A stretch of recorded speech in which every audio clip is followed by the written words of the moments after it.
Hello and welcome back to The Message, a weekly video series from Holly Grove Christian Church. Feel free to go to our website and look up previous episodes if you'd like. Last week I shared one of my favorite passages from 1 John, where the message is part of a constant theme of teachings of Jesus in the New Testament.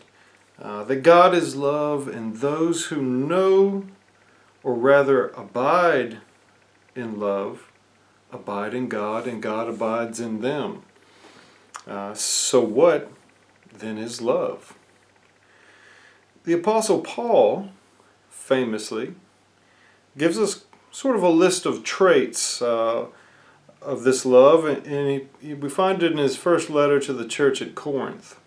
And I'm sure this is one that you're very familiar with. It's very popular, especially at weddings. But let's take a listen to it. Paul states, "Love is patient. Love is kind. Love is not envious or boastful, arrogant or rude. It does not insist on its own way. It is not irritable or resentful. It does not rejoice in wrongdoing, but rejoices in the truth. It bears all things, believes all things, hopes all things, and endures all things." So for today, I'd just like to work through some of these traits that Paul lists in this passage and kind of flesh them out a little bit and kind of set the scene for the next few videos that we'll be doing, where we'll try and delve deeper into each one individually. The first trait that Paul lists is love is patient. Patience. What, you might ask, does patience have to do with love?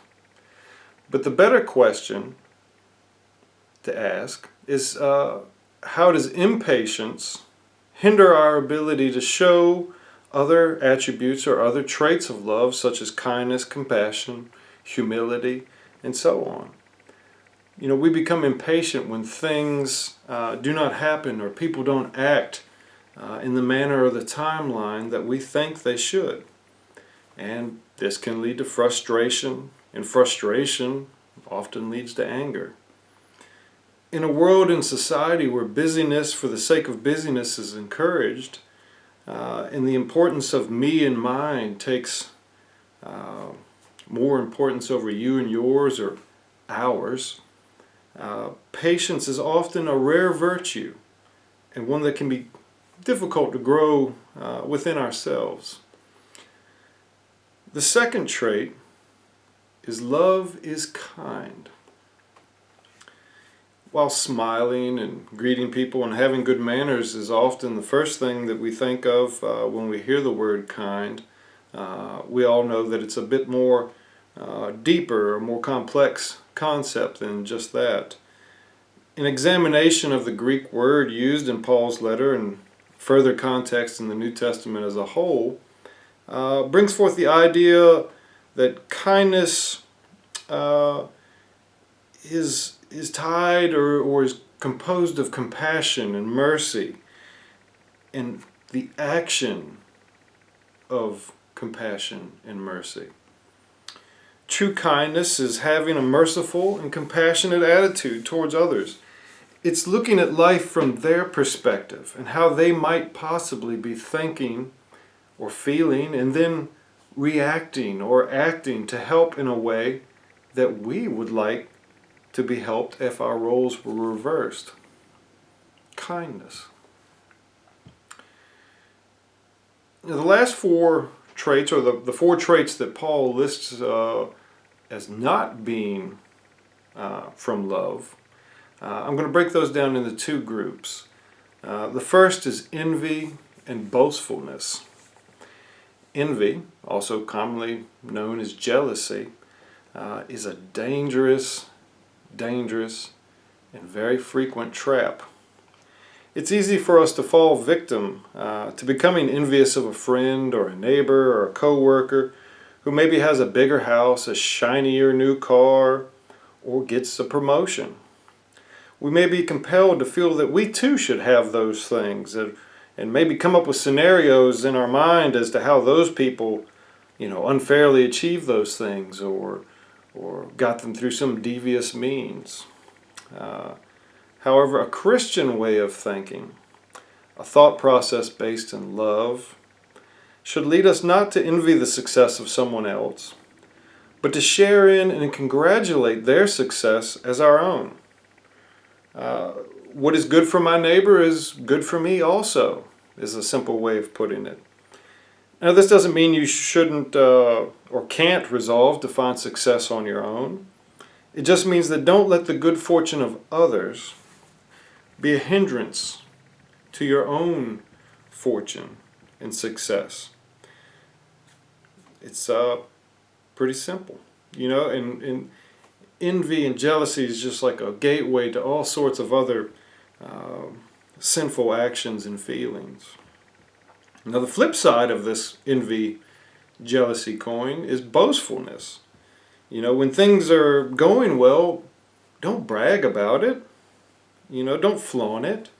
Instead, use your good fortune and success as a means to help lift up others so that they can and want to share in your success with you. Now, this is a tricky topic, especially in today's world, envy and boastfulness and all. So we'll probably delve into that with much more detail when the time comes. Finally, Paul says love is not arrogant or rude. No matter where you are in life, how big your bank account is, how hard you work, who you love, what your skin tone is, or how educated you may be, in the eyes of God, you are no better or no less or more loved than any other human being.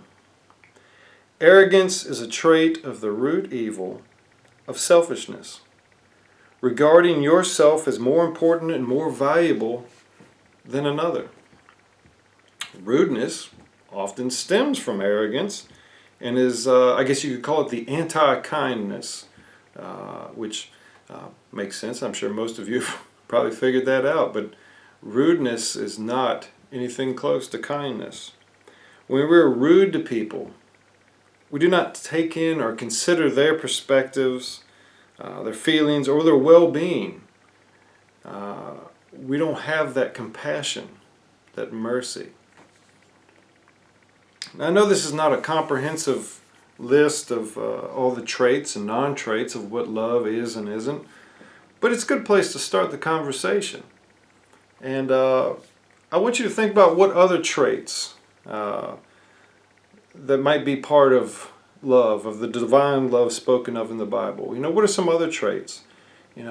Drop me a comment on the video, or and I'll try to include those in the discussions as we move through the rest of, I guess the next few weeks of these videos. This whole concept of love that we're exploring and we're working through is the most basic yet seemingly difficult requirement to be a follower of Jesus the Christ. Especially in recent times, it seems. As I'm recording this, there's all kinds of commotion about gasoline, of all things. So, and I've seen a lot of not so Christian behavior regarding this shortage.